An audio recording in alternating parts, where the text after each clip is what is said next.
Miramar is the primary map for this week. We do get 3 games of Miramar and only 2 of Erangel in each day of today and obviously on Saturday. So that we know is a better map for Fury, especially even based on the results that we've been seeing here in PCS. So I think that, they're going to have a little bit of a better time this week. I think there's probably going to be a few teams that are going to have a better time this week and a few teams that are going to have not so good time. As he said, yeah. Miramar's where we start, and it's also where we're going to feature the most for tonight and for Saturday. 3 games of Miramar, then 2 games of Erangel for both of our play days for the APAC region. And Archangel Predator on your screen, Jordan, no surprise, they've been the best team over the first 10 games. They picked up 3 wins, 2 of those in a row, both on Erangel, and they did pick up that last win as well. So unlikely that we're going to be seeing too much excitement early on in the piece, although CJ and Matey look like they might end up running into each other. CJ has given away his intentions, that's for sure, but Matey very close by, and this could be a big problem for AAP, the leaders of this lobby. Big problem indeed. Matey, but anything can happen. This would be a disaster start for Archangel Predator. But it would be amazing news for everybody else. He's just spotted Matey at that broken down car. Misses the shots though. No tags have actually landed. Back or forth. Finally now CJ though, through the window, is able to knock down Matey. He had some help arriving in. Mad Dog didn't require it. Now Archangel Predator come out on top in that 1v1. Yeah, I think you got to be a bit disappointed by that for Day Trade Gaming, unfortunately. They had the drop on CJ there. Matey wasn't able to land the shots and then got himself into all sorts of problems. They might even be able to get the res here on Carbs by the looks of things. No, just not quite in time for Mad Dog. Unfortunately for AAP, they do lose a player out of it. So I guess for Day Trade Gaming, it's not all loss. It's not all a bad result. But that definitely could have been a lot cleaner. In fact, that could have been AAP in game 1 of tonight in absolute shambles. Maybe we should have gone here. We should have done this. I guess you are able to implement those strategies now as we're going to get a similar circle. Cozzy, Ferox, that's a much better start to their week here. UC going to lose Gems, who was one of their star players, along with Jowman from last week. And now, actually, speaking of Jowman, he is going to be knocked down by RDK, victim from the future. QC 4 Horsemen were a top team last week. They've just lost 2 very early on here in game 1 of the night. Yeah, RDK Boss is putting in some real damage here onto the rest of this game. But some pretty critical points, both for VTF and for Ferox, particularly for Ferox, who are sitting down in 14th at the moment. Oh, this is not ideal, though, for Spit walking down this mountain, or better yet, running down the mountain, now jumping down the mountain. Kelsey finds a tag onto RDK.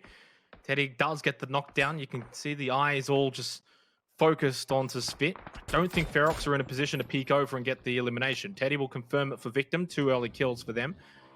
Decent times. A minute till phase 3, and Jay is on the move for QC4 Horsemen. At this stage, I think it's a little bit too early to be kind of hedging your bets and saying that they should win from here. Insights run over Waikikamuka, a bit of Australia driving going on there. That should be okay, though. No one nearby. But yeah, definitely interesting to see how this circle does close on in as they'll have to negotiate. Vision X Gaming are one of the more out-of-position teams over toward the northern side of La Cobra area.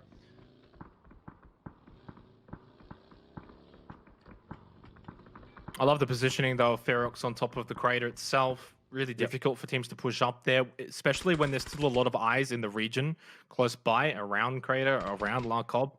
Can't on this rotate in.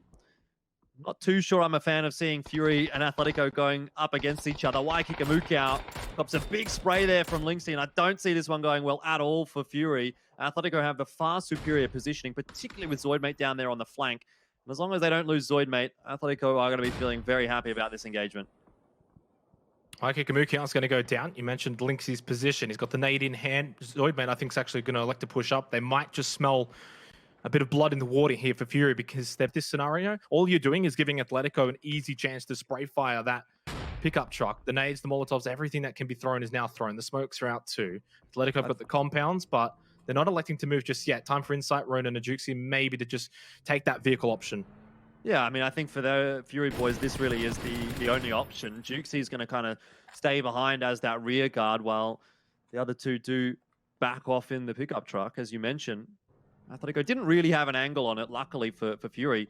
Now, are they going to rotate just into a different position here? Juxi is going to get knocked on down by Zoidmate. Surely you can't commit to this fight anymore as Fury. They just have to get somewhere in the circle. They have to find somewhere, have to sit somewhere in La Cob and just hope for another sort of good finish. Another Insight-esque performance. Zuxi will end up being finished off. Jay is the last alive right now for Q confirm, and that won't last too long at all. RDK Boss, who seems to be on a bit of a tear right now, finishes him off. 2 kills for RDK Boss so far today, because he will...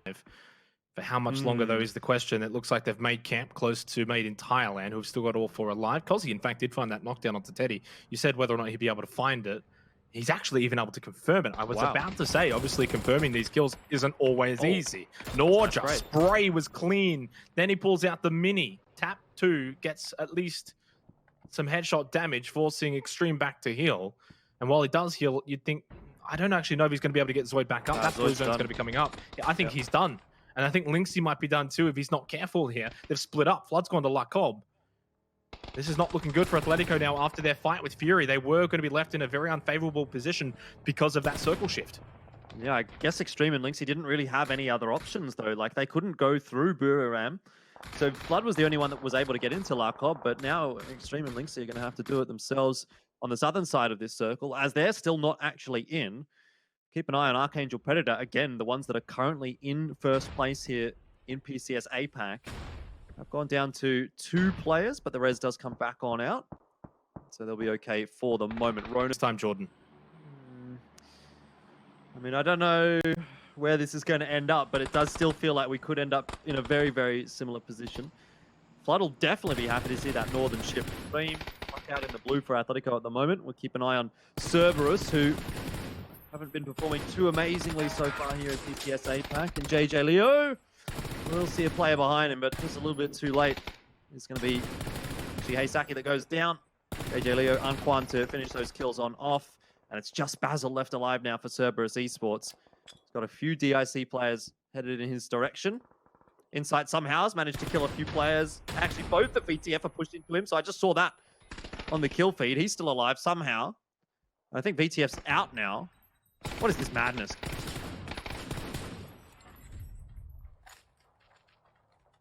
Tony cleans up Basil from Cerberus Esports. DIC up to 6th position now. They've actually just leapfrogged Fury Australia. Creatora Esports continue their move up the mountain, Crater, towards Ferox. You'd have to think that Ferox are in a decent position to deal with this push, especially from the team that's in last position. Nico's nice tap onto 1405. Reality is going to fall to Cozzy.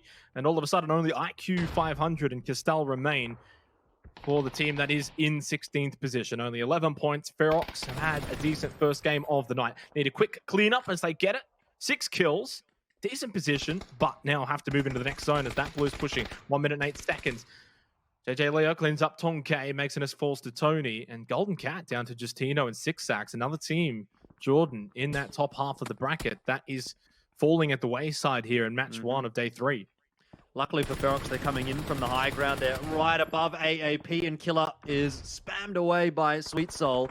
Not a bad start to this engagement at all, but Ferox will very much like to deal with AAP, so they won't have to worry about them anymore, and it doesn't seem like they're going to be able to do that. Another one goes down. That's Mad Dog again to Sweet Soul, who seems to be hitting his shots today. Okay, we'll peg one back onto Nikus, and Sweet Soul needs to be very careful here, out in the open. Oh dear, that's gone all wrong for Ferox. It started so well, and now they're going to lose 2, maybe even 3, because Grumps is in the blue as well. They're dead. They're wiped. I'm telling you, it's about to happen. There it is. Cozzy was getting picked apart as he was running down the mountain. It wasn't just CJ who cleans up 3 members of Ferox. Does fall immediately afterwards by God Meow. And the full situation of that was that Ferox weren't just getting peppered by CJ. They were also getting peppered by teams from La Cobb, such as Phoenix Gaming. And I'll take back what I said before on that Phase 5 shift, Jordan. We go south again towards Made in Thailand. DIC in that scenario. Insight's found a 2nd kill now, this time on Dominoru from Made in Thailand, who was caught napping. Insight has got a decent spot, still inside of the circle. Off like what we saw toward the end of Saturday night. PNG now putting some damage into DIC. And this is where things get really rough for the teams up on the hill, because everyone that's sitting down in La Cobb has pretty free shots actually up onto the hill.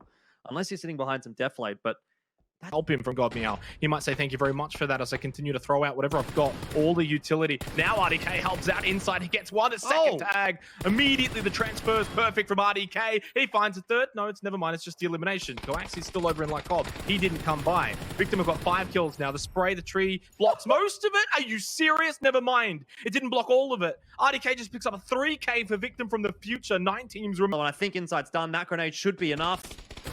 Oh my god. 4 kills in the last minute from RDK Boss. 8 kills in total now for Victim from the future. Into the top of Lycob for the time being. And well, that's not the start you want, Anquan. No. DIC. Oh my god, Duckman gets 2. Oh, explosions like the Michael Bay movies of old. Tony stays alive. He doesn't get very far though. And DIC have been obliterated. My goodness, Duckman's almost got a truck to the face in that as well, Xenox. But he's okay. He's okay. Don't worry about it. Goodness me. Made in Thailand, though. They are going to have to get a bit of a rotate going on here as Tony is finished off. Now, Made in Thailand will be the last team that comes off of this hill, which means there's going to be a lot of players looking in their direction from last. And he does still have a little bit that he has to move. So Pau has spotted Flood, and that'll be the end of Atletico. 7th place. Look, not too bad from Flood, though, considering the position they were in to get at least a placement point out of that game. Smokes. I'm just going to try and smoke out Kush. How ironic. Well, that was an aid. And it didn't go into the window either. Turtle has managed to get Day Trade Gaming Flash down on the ground, but Kush, for now, is the one that we need to keep an eye on because he's trying to hold off Division X Gaming. It doesn't seem like they're particularly keen on pushing into his position. Now, Phoenix Gaming are all set up. But it's 2 split. So this is right now actually a 2-on-4 Xenox. Oh. We lose our RDK. Division X still pushing in. Kush has managed to avoid them for now. Sitting in the room, patiently waiting. They may not know that he's stayed. They might have thought he's elected to push out. I'm surprised they haven't cleared this room yet. Yeah, that's going to be unintentionally. But it probably comes back to bite them in the behind here, considering they're now keeping their... It's going to go with the bounce of the wall. He should get at least 2 here. He will get 2 here from Kush. Patience is a virtue. Long case of power knocked down. Jumps out the window. There is still one left. Fergus. Another nade to at least confirm the kills and potentially flush out Fergus. He is going to confirm 1. No more than that. Somehow Fergus stays alive. Kush, I'm not sure if this one is going to go where you think it is going to go. Too far. And the revive is successful. Never mind. Apparently it bounces back. No, that was Hungvo Ditch. That was Hungvo Ditch. Regardless, though, Division X Gaming eliminated in 5th position. Duckmans moves up into the smoke, spray down onto Greeny. Kush at half health with another nade. How much utility has this guy got? I don't know how that nade didn't get the kill. But anyway, we keep an eye on Made in Thailand, who have actually gotten across somehow over the road. They had a buttload of smokes, and they've just used them to perfection. And now Duckmans creeps forward right above Phoenix Gaming, who are relatively under pressure. They'll actually fall to the zone. Esqualuja and Honboya will continue to push though forward here for Made in Thailand, and Phoenix Gaming are copying the brunt of it. I don't know how easy it's going to be for them to continue this push though. Phoenix Gaming, Dr. Loge might look for a res. Not sure he really has time for that, particularly when Honboya is right above him. Oh, that is going to be the end of Phoenix Gaming. 4th place, Made in Thailand to secure a top 3. And maybe we're back to day 1 form because they're going to look for a victory here in game 1. 2 versus 2 versus 1. Puchil's the last one alive for Day Trade Gaming. One of their better performances. He spots one out the window. He gets the kill. They'll get at least 2nd place. Now in 1 versus 2 against Made in Thailand.